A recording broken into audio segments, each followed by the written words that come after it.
मध्ये काही वेगळं बोलण्यासाठी नाही.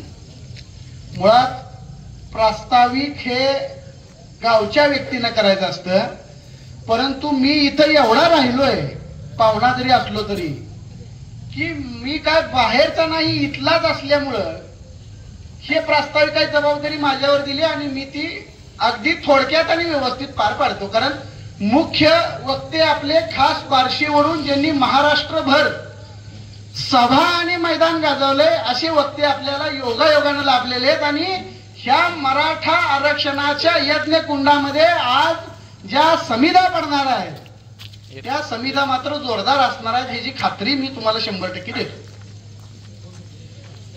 दुसरी या आरक्षणाच्या संदर्भातली सगळ्यात महत्वाची आणि पहिली गोष्ट म्हणजे आज या ठिकाणी ऍडव्होकेट श्रीरंग लाळे यांनी कितीही जीव तोडून प्रस्तावना केली तरी ऍडव्होकेट श्रीरंग लाळेंना या आरक्षणाचा फायदा मिळणार आहे का? तर ऍडव्होकेट श्रीरंग लाळेंना या आरक्षणाचा माझ्या लेकरा बाळांना माझ्या संबंधितांना मिळणार नाही. कारण त्याला सुद्धा क्रिमिलेअरची आट असणार आहे. मग हे कशासाठी चाललंय?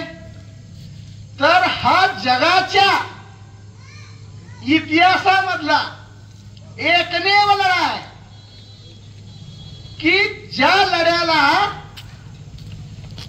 पोट भरलेले पोट न भरलेल्याला ताकद देतात. म्हणजे गरजवंत कोण आहे हे ओळखून हा समाज त्या गरजवंताच्या पाठीशी उभा राहतोय. तो हा मराठा आरक्षणाचा लढा हे तुम्ही सगळ्यांनी लक्षात घेतलं पाहिजे. आणि म्हणून हा पुढे वाढवायचा आणि तो टिकवायचा. आणि जोपर्यंत मराठा आरक्षणाची पताका फडकत नाही तोपर्यंत चालवायचा. खरं तर या अंकोली गावानं जिल्ह्याला जो समन्वयक दिलाय माऊली पवार या नावानं, त्यांनी म्हणजे एक गांभीर्य लक्षात घ्या. या अंकोली गावाचं हे अंकोलीचं ऊर भरून कौतुक करण्यापेक्षाही जास्त आहे.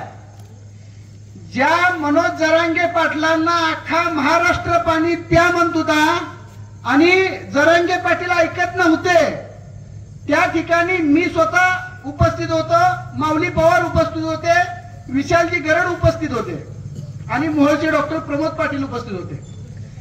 हे खालून सगळी मंडळी आवर्जून हक्कानं ओरडल्यानंतर तुम्ही तो व्हिडिओ सुद्धा बघा. मग म्हणले माऊली दादा थांबा, मी आता तुम्ही म्हणताय तर पाणी पितोय, फक्त उपचाराचं मला सांगायचं नाही.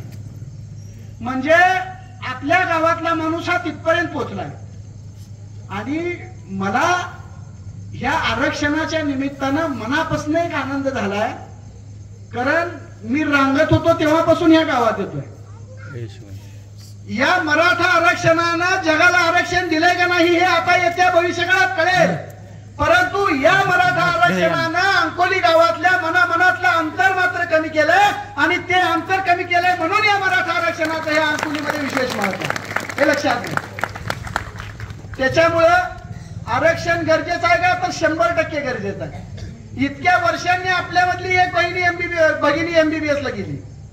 पण मला असं वाटतं की हे आरक्षण जर मराठ्यांना असतं तर आज जो पहिला MBBS चा सत्कार अंकोली गावामध्ये झाला तो कदाचित 10-15 वर्षापूर्वीच झाला असता आणि दरवर्षी असे सत्कार करावे लागले असते. हे मराठा आरक्षणाचं महत्व आहे. कोणत्या राजकारण्यानं आजपर्यंत तुमचा किराणा भरला नाही, कोणत्या आमदार खासदाराने तुमच्या घरातला किराणा भरला नाही. हा तुमचा लढा आहे ज्यातनं थेट तुम्हाला फायदा होणार आहे आणि त्यासाठी तुम्ही एकत्र यायचं आहे. त्याच्यामुळं जास्तीचा वेळ घेत नाही, परंतु शेवटी एकच सांगतो की आता सुद्धा 85 वर्षाचा वयोवृद्ध तरुण या मराठा आरक्षणामध्ये स्वतःला झोकून देण्यासाठी आमरण उपोषण करतोय. ह्याच्यापेक्षा मोठी अभिमानाची गोष्ट या मराठा आरक्षणाच्या आंदोलनामध्ये कोणती असेल असं मला वाटत नाही. मुळात ती बसण्याची जिद्द महत्वाची आहे. त्याच्यामुळं या जिद्दीला सलाम करतो. आणि तुम्ही सगळ्यांनी आवर्जून विशाल सरांना आज बोलवले. ते आरक्षणाच्या संदर्भात विस्तृत बोलणारच आहेत, त्यामुळे मी आपला फारसा वेळ घेत नाही. विशाल सर भैरवाच्या नावानं प्रसिद्ध असणारी ही अंकोली ही फार जाज्वल्य आणि जागृत अंकोली आहे. फार मोठा इतिहास आहे अंकोलीचा साहेब.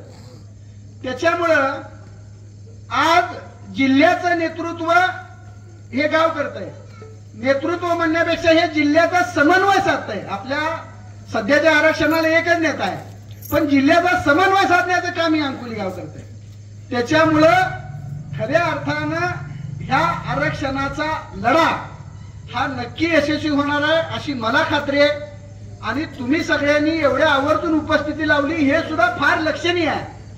आणि आंतरवली सराटीच्या त्या सभेमध्येही अंकोलीची बरीच माणसं होती.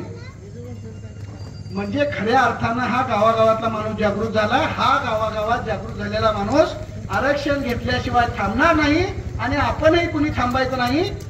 आता उरलेलं सगळं आरक्षणाबद्दलचं प्राध्यापक विशाल गरड सर बोलतीलच. मी माझे मित्र प्राध्यापक विशाल गरड सर यांना विनंती करतो की त्यांनी आम्हाला मराठा आरक्षणाच्या संदर्भामध्ये मार्गदर्शन करावे.